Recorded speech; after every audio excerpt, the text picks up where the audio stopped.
श्री अकाल तख्त साहब के हुक्म से असीं इकट्ठे होए, मान साहब भी नाल आए। असीं सारिਆਂ ने इको एक बेनती की कि इकट्ठे होके बंदी सिखां नूं सिखाईए। इलैक्शन आया, असीं मान साहब नूं बेनती की कि जिवें तुहानूं असीं सिख पंथ ने पार्लीमेंट च इलैक्शन लड़ा के जेल चों कढ़ाया सी, भाई रणजीत सिंह नूं जेल च कढ़ाया सी, अज तमिलनाडु के लोगों ने राजीव गांधी के कातलों नूं जिन्हों कतल किया सी उन्हां नूं जेल च कढ़ाया है, ते की अपना फर्ज नहीं बनता? मान साहब जित रहे। मैं मान साहब नूं आ भी बेनती की कि मान साहब अकला 1.5 साल का इलैक्शन है, 1.5 साल बाद तुसी जिहड़े मर्जी सीट ते मंग लियो, असीं थोड़ी मदद करांगे, तुहानूं MP बना देंगे। ऐकती इकट्ठे हो जाइए, पंथ इकट्ठा हो जाइए, क्योंकि आ परिवार इंसाफ चाहुंदे हैं। 32 साल एक जेल च रहना, वो भी 8 बाय 8 फुट के कमरे च रखना बहुत ज्यादा मुश्किल है। मिस्टर सुखबीर बादल, तेरे भापे ने छड्डिया उम्र कैदी गुरमीत पिंकी, मेरा ख्याल ਉਹਦਾ नाम गुरमीत सिंह पिंकी है, जिन्हें बहुत नौजवान फड़े ते फड़ाए ते मरवाए, कैट ਉਹਨੂੰ ਛੱਡਿਆ उम्र कैदी ਨੂੰ। तेरी सिफारिश से 4 पुलिस अफसर छड्डे यूपी दे, तेरी सिफारिश से मिस्टर सुखबीर बादल, तेरी सिफारिश, तुसीं उन्हां ते परोपकार कीते, साडे ते नहीं कीता। फिर तुसीं छड्डिया राम रहीम नूं, जिन्हां ने गुरु गोबिंद सिंह जी महाराज दी पोशाक पा के ड्रामा कीता सी, जाण तो पहलां उहदा केस वापस लिया। तुसीं परोपकार कीता कौम दे दुश्मनां ते, कौम दे हामियां ते नहीं। झूठ ना बोलो, ना बुलाओ। तुसी किसी ने ठीक ही किया, झूठों ने झूठों से कहा कि सच बोलो। ये जिन्ने तुसी रले हो झूठियां दा टब्बर, झूठ ही बोली तुरे जाते हो तो नाल कही जाते सच बोलो। ये गंदियां आदतां छड्ड दिओ। असीं मान साहब नूं बेनती की कि जिवें तुहानूं असीं सिख पंथ ने पार्लीमेंट च इलैक्शन लड़ा के जेल चों कढ़ाया सी, भाई रणजीत सिंह नूं जेल च कढ़ाया सी। समूह संसार भर विच वसदे गुरसिख वीर भैन भरा, गुरु रूप गुरु स्वरूप साध संगत जीओ, गुरु सवारे खालसा जीओ, वाहिगुरू जी का खालसा वाहिगुरू जी की फतेह। मैं आप जी नूं संबोधन इस करके हो रहा क्योंकि जवाब देना मैं सुखबीर सिंह बादल दा, जिन्हें गप मारी अकाल एक बहुत तगड़ी, मैनू कदी उन्हां दा जवाब नहीं मिलिया। उन्हां नूं मैं कोई जवाब पुछे ने, जिहड़ी गल मैं करदा वो ना प्यो उहदे बाप ने जवाब दिता, ना उन्हें, ना कदी अकाल तख्त ते बैठे ग्रंथी जिहड़ा हरप्रीत सिंह है, ना ही प्रधान प्रबंधक कमेटी दे ने। लेकिन अज ਜਿਹੜੇ ਉਹਨੇ ਝੂਠ मारिया, उन्हें गप मारी आ भाषण करदिआं कि भाई रणजीत सिंह नूं भी मेरे पापा ने छड़ाया सी, ते मान साहब नूं भी असीं छड़ाया सी इलैक्शन लड़ा के, ते हुण असीं राजोआणे नूं भी इस तरह ही छड़ाउणा है, तुसीं वोटां पाओ। तो पहली गल तो किसी नूं भी छड़ाउण, जदों छड़ाऊगा उदों देखांगे। लेकिन जिहड़ा कुकर्म करदा रहा लगातार 30 साल प्रकाश सिंह बादल ते उहदा पुत्तर, ते वो अज दुध धोते बनते आ, ते बन नहीं देने। असीं रणजीत सिंह नूं इन्हां छड़ाया हुंदा तो मैं इन्ना आसान फरामोश नहीं कि मैं मनुक्कर हुंदा। मैं महसूस करदा कि प्रकाश सिंह बादल दे पुत्तर ने बहुत वड्डा झूठ मारिया, बहुत वड्डी गप मारी है, तो इहो जिहियां गप्पां मारन वाले दा कौम यकीन करे तो सानू घाटा ही घाटा है। कदी भी साडी कौम जिहड़ी है किते कोई प्राप्ति नहीं कर सकती। अज ये वखरा विषय है कि एक राजोआणा दी सिस्टर नूं ये खड़ा करके कहे कि असीं बंदी छड़ावांगे, इहनूं जिताओ। तो जे MP को छड़ा सकदा तो आप MP है, घर वाली MP इहनूं पहले छड़ाउणे चाहीदे आ। तो जो भी इन्हां दी मान साहब की जां इन्हां दी लड़ाई आ उत्थे इलैक्शन की जां उहदे विच असीं नहीं, मैं नहीं इंटरफेयर करदा, लेकिन मैं ਇਹਦਾ जवाब जरूर देना चाहुंदा। पहली गल तो गुरु सवारे साध संगत जी, जिहड़ा मैं जिस तरह छुट्टा आ, मैनू तकरीबन 13 साल तो उपर समा जेल दे विच लगातार हो चुका सी, ते मेरी उम्र कैद सी, सधारण उम्र कैद। ਟਾਡਾ ਨਹੀਂ ਸੀ, ਟਾਡਾ ਉਦੋਂ ਬਣਿਆ ਨਹੀਂ ਸੀ। ਤੋ ਸਧਾਰਨ ਉਮਰ ਕੈਦ 14 ਸਾਲ ਦੀ ਹੁੰਦੀ ਹੈ। ਤੋ 13 ਸਾਲ ਮੈਨੂੰ ਹੋ ਚੁੱਕੇ ਸੀ ਤੇ ਮੇਰਾ ਹਾਈ ਕੋਰਟ ਦੇ ਵਿੱਚੋਂ ਡਿਸੀਜਨ ਨਹੀਂ ਸੀ ਆ ਰਿਹਾ, ਰਿਜ਼ਰਵ ਰੱਖਿਆ ਸੀ ਫੈਸਲਾ।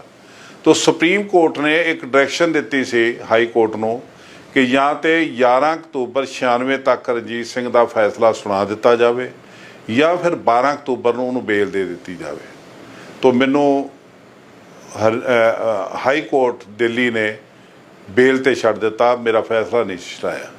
ਮੈਂ ਬਾਹਰ ਆਇਆ, ਜਥੇਦਾਰ ਬਣਾਇਆ, ਸੰਗਤ ਦੇ ਪ੍ਰਭਾਵ ਨਾਲ ਜੋ ਕੁਝ ਵੀ ਮੇਰੇ ਨਾਲ ਹੋਇਆ।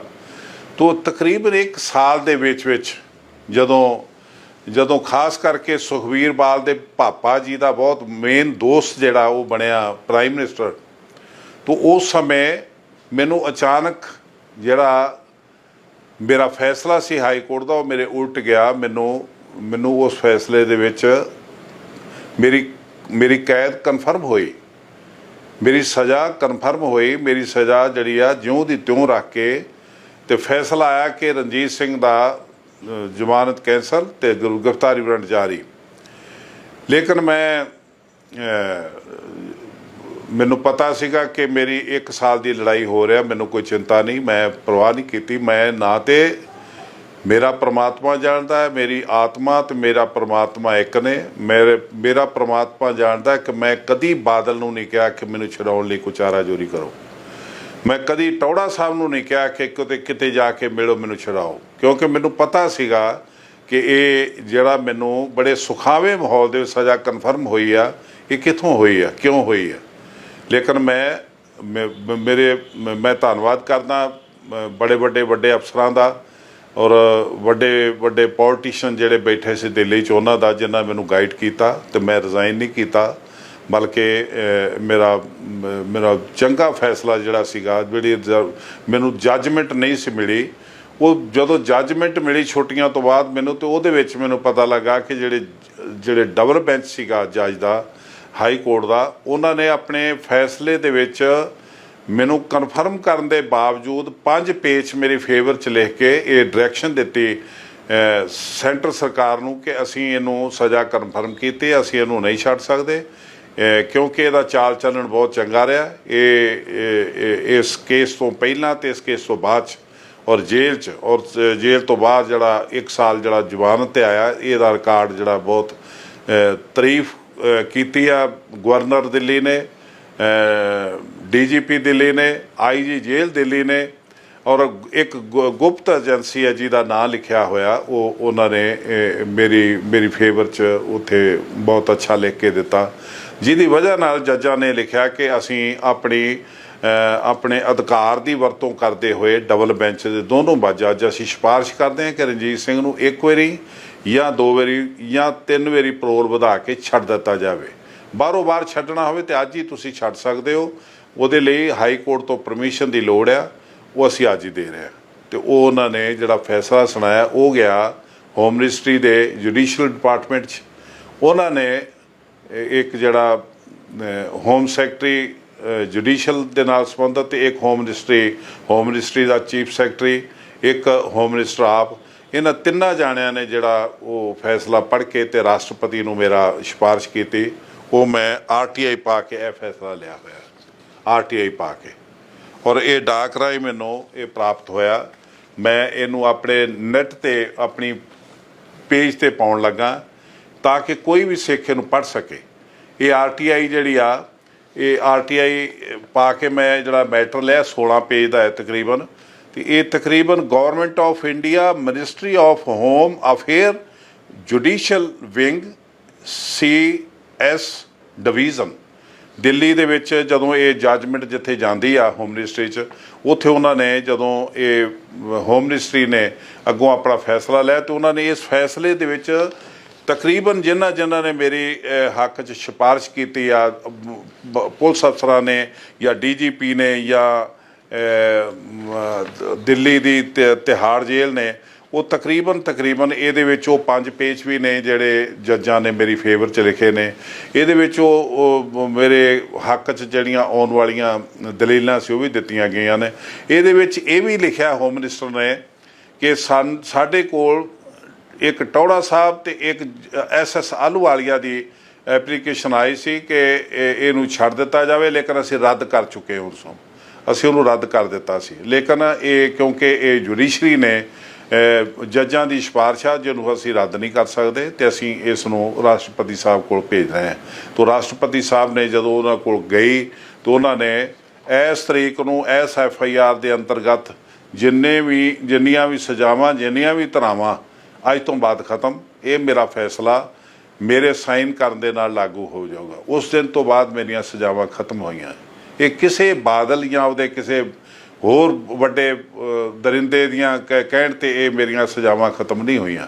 ਨਾ ਸੁਖਬੀਰ ਬਾਦਲ ਨੂੰ ਗੱਪ ਮਾਰਨੀ ਚਾਹੀਦੀ ਆ। ਮਾਨ ਸਾਹਿਬ ਨੂੰ ਉਹਨਾਂ ਕਿਵੇਂ ਛੜਾਇਆ, ਮਾਨ ਸਾਹਿਬ ਜਵਾਬ ਦੇਣਗੇ। ਬਾਦਲ ਨੇ ਛਡਾਇਆ ਜ਼ਰੂਰ ਹੈ, ਜਿਹਨੂੰ ਛਡਾਇਆ ਮੈਨੂੰ ਵੀ ਪਤਾ, ਬਾਦਲ ਨੂੰ ਵੀ ਪਤਾ, ਮੈਂ ਨਾਂ ਨਹੀਂ ਲੈਣਾ ਹੁਣ, ਲੇਕਿਨ ਕਿਸੇ ਸਿੱਖ ਨੂੰ ਆਪਣੇ ਸਵਾਰਥ ਲਈ ਛਡਾਉਣਾ ਜਿਹੜਾ ਨਾ ਉਹ ਕੌਮੀ ਕਾਰਜ ਨਹੀਂ ਹੁੰਦਾ। ਇਸ ਬੰਦੇ ਨੇ ਜੋ ਕੁਝ ਵੀ ਕੀਤਾ ਮੇਰੇ ਦਿਲ ਤੇ ਲਿਖਿਆ ਹੋਇਆ, ਮੇਰੇ ਨਾਲ ਜੋ ਕੀਤਾ, ਮੈਂ ਇਹ ਕਹਿ ਸਕਦਾ ਕਿ ਇਹਨੇ ਕਦੀ ਵੀ ਮੈਨੂੰ ਛਡਾਉਣ ਲਈ ਉਦਮ ਤੇ ਕੀ ਕਰਨਾ, ਬਲਕਿ ਵਿਪਰੀਤ ਉਹਦੇ ਜਾ ਕੇ ਉਲਟ ਜਾ ਕੇ ਕੰਮ ਕੀਤਾ। ਮੈਂ ਸਮੁੱਚੀ ਸੰਗਤ ਨੂੰ ਇਹ ਜਾਣਕਾਰੀ ਦੇਣਾ ਚਾਹੁੰਦਾ ਕਿ ਕਦੀ ਵੀ ਸੁਖਬੀਰ ਬਾਦਲ ਜਾਂ ਉਹਦਾ ਪਾਪਾ ਇਹ ਦਾਅਵਾ ਕਰਨ ਕਿ ਰਣਜੀਤ ਸਿੰਘ ਨੂੰ ਅਸੀਂ ਛਡਾਇਆ, ਇਹ ਝੂਠ ਹੋਵੇਗਾ। ਇਹ ਮੈਂ ਆਪਣੀ ਜਥੇਦਾਰ ਭਾਈ ਰਣਜੀਤ ਸਿੰਘ ਵਾਲੇ ਪੇਜ ਤੇ ਪਾਉਣ ਲੱਗਾ, ਇਸ ਨੂੰ ਪਾ ਦਿਆਂਗਾ, ਕੋਈ ਵੀ ਸਿੱਖ ਨੂੰ ਪੜ੍ਹ ਸਕਦਾ। ਔਰ ਮੇਰੀ 1200 ਪੇਜ ਦੀ ਜੱਜਮੈਂਟ ਹਾਈ ਕੋਰਟ ਦੀ, ਉਹ ਨੈੱਟ ਤੇ ਪਈ ਆ, ਉਹਨੂੰ ਕੋਈ ਵੀ ਸਿੱਖ ਪੜ੍ਹ ਸਕਦਾ। ਇਹਦੇ ਵਿੱਚ ਮੇਰੇ ਜੱਜਮੈਂਟ ਦੇ 5 ਪੇਜ ਨੇ, ਇਹਦੇ ਵਿੱਚ ਪਏ ਹੋਏ ਨੇ, ਉਹ ਕੋਈ ਵੀ ਸਿੱਖ ਉਹਨਾਂ ਨੂੰ ਪੜ੍ਹ ਕੇ ਜਾਣ ਸਕਦਾ ਚੰਗੀ ਤਰ੍ਹਾਂ ਕਿ ਇਹ ਸਿਫਾਰਿਸ਼ ਕੀ ਆ, ਇਹ ਸਿਫਾਰਿਸ਼ ਦੇ ਉੱਤੇ ਕਿਹੜੀ ਅਥਾਰਟੀ ਨੇ ਫੈਸਲਾ ਲਿਆ, ਉਹਦੇ ਵਿੱਚ ਬਾਦਲ ਦਾ ਰੋਲ ਕੀ ਹੈ। ਇਸ ਡਾਕੂਮੈਂਟ 'ਚ ਬਾਦਲ ਸ਼ਬਦ ਆ ਗਿਆ ਹੋਵੇ ਤਾਂ ਮੈਂ ਗੁਨਾਹਗਾਰ ਹੋਊਂਗਾ। ਪਰ ਇਹ ਸੁਖਬੀਰ ਬਾਦਲ ਨੂੰ ਤੇ ਉਹਦੇ ਟੱਬਰ ਨੂੰ ਜਾਣ ਲੈਣਾ ਚਾਹੀਦਾ ਕਿ ਇਹਨਾਂ ਦੇ ਦਿਨ ਪੁੱਗ ਗਏ ਨੇ, ਇਹਨਾਂ ਦੀ ਸਿਆਸਤ ਮੁੱਕ ਚੁੱਕੀ ਆ। ਇਹ ਝੂਠ ਨਾ ਬੋਲਣ, ਇਹ ਆਪਣੀ ਗੁਆਚੀ ਹੋਈ ਜ਼ਮੀਨ ਤਲਾਸ਼ਣ, ਲੇਕਿਨ ਝੂਠ ਬੋਲ ਕੇ ਨਹੀਂ। ਇਹ ਕੌਮ ਹੁਣ ਸੁੱਤੀ ਨਹੀਂ ਪਈ, ਕੌਮ ਜਾਗਦੀ ਪਈ ਆ। ਇਹਨਾਂ ਨੂੰ ਜਵਾਬ ਦੇਣਾ ਚਾਹੀਦਾ ਹੈ। 328 ਸਰੂਪ ਕਿਸ ID ਤੇ ਗਏ, ਇਹਨਾਂ ਨੂੰ ਜਵਾਬ ਦੇਣਾ ਚਾਹੀਦਾ। ਜਿਹੜਾ ਸਾਡਾ CBI ਵੱਲੋਂ ਦਿੱਲੀ ਤੋਂ ਵਾਪਸ ਆਇਆ ਖਜ਼ਾਨਾ ਸੀ, ਪੁਰਾਤਨ ਗ੍ਰੰਥ, ਉਹ ਕਿੱਥੇ ਗਏ? ਉਹ ਜਵਾਬ ਨਹੀਂ ਦੇ ਰਿਹਾ। ਉਹ ਜਵਾਬ ਕੋਈ ਮੰਗੇ ਨਾ, ਰੌਲੇ ਰੱਪੇ ਵਿੱਚ ਖਤਮ ਹੋ ਜਾਵੇ ਗੱਲ। ਇਹ ਤਰੀਕੇ ਨਾਲ ਇਹ ਜਿਹੜਾ ਹੁਣ ਨਵੇਂ ਥਰਿਓ ਪੰਥਕ ਬਣ ਲੱਗਾ ਹੈ ਬਾਦਲ ਦਾ ਪੁੱਤਰ, ਤੇ ਇਹ ਬਣਾਉਣ ਲੱਗਾ ਹੈ ਅਕਾਲ ਤਖਤ ਤੇ ਬੈਠਾ ਗਿਆਨੀ, ਇਹ ਕੋਸ਼ਿਸ਼ਾਂ ਸਫਲ ਨਹੀਂ ਹੋਣਗੀਆਂ ਕਿਉਂਕਿ ਸਿੱਖ ਜਾਗ ਚੁੱਕੇ ਨੇ। ਸਿੱਖਾਂ ਨੂੰ ਜਾਣਕਾਰੀ ਦਿਓ ਕਿ ਗੁਰੂ ਗ੍ਰੰਥ ਸਾਹਿਬ ਦੇ ਪੁਰਾਤਨ ਸਰੂਪ ਕਿਹੜੀ ਏਜੰਸੀ ਨੂੰ ਦਿੱਤੇ, ਕਿਉਂ ਦਿੱਤੇ, ਉਹ ਵਾਪਸ ਕਦੋਂ ਆਉਣਗੇ। ਹਾਈ ਕੋਰਟ ਤੁਹਾਨੂੰ, ਪੰਜਾਬ ਹਰਿਆਣਾ ਹਾਈ ਕੋਰਟ ਤੁਹਾਨੂੰ 2008 ਤੋਂ ਪੁੱਛ ਰਿਹਾ ਕਿ ਇਹ ਖਜ਼ਾਨਾ ਕਿੱਥੇ ਗਿਆ, ਤੁਸੀਂ ਜਵਾਬ ਨਹੀਂ ਦੇ ਰਹੇ, ਤੁਹਾਡਾ ਪ੍ਰਧਾਨ ਜਵਾਬ ਨਹੀਂ ਦੇ ਰਿਹਾ। ਤੁਹਾਡਾ ਪ੍ਰਧਾਨ ਗੂੰਗਾ ਜਾਂ ਉਹਦਾ ਸਕੱਤਰ ਗੂੰਗੇ ਨੇ ਜਾਂ ਤੁਹਾਡਾ ਬਾਦਲ ਜੋ ਗੂੰਗਾ, ਇਹ ਕਿਉਂ ਨਹੀਂ ਜਵਾਬ ਦੇ ਰਹੇ? ਇਹ ਜਵਾਬ ਦੇਣੇ ਚਾਹੀਦੇ ਕਿਉਂਕਿ ਉਹ ਸਾਡੀ ਕੌਮ ਦਾ ਇੱਕ ਡਾਕੂਮੈਂਟ ਆ, ਕੌਮ ਦੀ ਇੱਕ ਹੋਂਦ ਆ। ਉਹ ਕੌਮ ਦੀ ਹੋਂਦ ਜੇ ਸਾਨੂੰ ਨਾ ਮਿਲੀ ਤੇ ਗੁਰੂ ਗ੍ਰੰਥ ਸਾਹਿਬ ਦੇ ਵਿੱਚ ਮਿਲਾਵਟ ਨੂੰ ਕੋਈ ਰੋਕ ਨਹੀਂ ਸਕਦਾ। ਅੱਜ ਤੁਸੀਂ ਦੇਖੋ ਜਿਹੜਾ ਗਿਆਨੀ ਹਰਪ੍ਰੀਤ ਸਿੰਘ ਜਿਹਨੂੰ ਤਨਖਾਹੀਆ ਕਰਾਰ ਦੇ ਰਿਹਾ, ਉਹਦੇ ਘਰ ਜਾ ਰਿਹਾ, ਵਿਜ਼ਿਟ ਕਰ ਰਿਹਾ, ਉਹਦੇ ਕੈਨੇਡਾ, ਉਹਦੇ ਘਰ ਜਾਣ ਦੀਆਂ ਤਿਆਰੀਆਂ ਕਰ ਰਿਹਾ। ਜਿਹਨੂੰ ਇਹਨੇ ਕਈ ਮਹੀਨੇ ਪੁੱਛਿਆ ਕਿ ਇਹ PDF ਜਿਹੜੀ ਫਾਈਲ ਹੈ, ਕੰਪਿਊਟਰ ਫਾਈਲ ਹੈ, ਤੁਸੀਂ ਕਿੱਥੋਂ ਚੋਰੀ ਕੀਤੀ, ਅੱਜ ਉਹਦੇ ਘਰ ਮਹਿਮਾਨ ਬਣ ਕੇ ਜਾਣ ਲੱਗਾ। ਤੋ ਇਹ ਪੁੱਛਣਾ ਤੇ ਚਾਹੀਦਾ ਸੀਗਾ ਭਵਨ ਨੂੰ ਕਿ ਇਹ PDF ਜਿਹੜੀ ਆ ਚੋਰੀ ਕਿਸ ਤਰ੍ਹਾਂ ਹੋਈ, ਕਿਹਨੇ ਕੀਤੀ ਤੇ ਇਸ ਜਗ੍ਹਾ ਕਿਵੇਂ ਪਹੁੰਚ ਗਈ। ਪਰ ਇਹ ਜਿਹੜੇ ਲੋਕ ਨੇ ਇਹ ਸਮਝਦੇ ਨੇ ਕਿ ਲੋਕਾਂ ਦਾ ਦਿਮਾਗ ਹੈ ਨਹੀਂ, ਅਸੀਂ ਅੱਜ ਗੱਲ ਕਰਦੇ ਹਾਂ ਤੇ ਭੁੱਲ ਜਾਂਦੇ ਨੇ। ਇਸ ਬੰਦੇ ਨੇ ਵਾਰੀ ਕਿਹਾ ਅਸੀਂ ਸਜ਼ਾਵਾਂ ਦੇਵਾਂਗੇ, ਅਸੀਂ ਐਂ ਕਰਾਂਗੇ, ਲੇਕਿਨ ਕੁਛ ਨਹੀਂ ਹੋਇਆ। 328 ਸਰੂਪ ਕਿਸ ID ਤੇ ਗਏ ਉਹ ਨਹੀਂ ਦੱਸ ਪਾਏ। ਜਿਹੜੇ ਗੁਰੂ ਗ੍ਰੰਥ ਸਾਹਿਬ ਦੇ ਪੁਰਾਤਨ ਸਰੂਪ ਸੀ, 502 ਗੁਰੂ ਗ੍ਰੰਥ ਸਾਹਿਬ, 2 ਦਸਮ ਗ੍ਰੰਥ ਔਰ 28 ਹੁਕਮਨਾਮੇ, 2 ਜਨਮ ਸਾਖੀਆਂ ਦੇ ਖਰੜੇ, ਉਹ ਸਾਨੂੰ ਲੱਭ ਨਹੀਂ ਰਹੇ। ਸਾਡੇ ਲਈ ਬੜੀ ਚਿੰਤਾ ਦਾ ਵਿਸ਼ਾ ਹੈ। ਇਹ ਪ੍ਰਕਾਸ਼ ਸਿੰਘ ਬਾਦਲ ਦਾ ਪੁੱਤਰ ਸੱਚ ਬੋਲੇ ਤੇ ਉੱਥੇ ਬੋਲ ਕੇ ਦੱਸੇ ਵੀ ਉਹ ਕਿਹਨੂੰ ਦਿੱਤੇ, ਕਿਉਂ ਦਿੱਤੇ ਤੇ ਕਦੋਂ ਵਾਪਸ ਆਉਣਗੇ।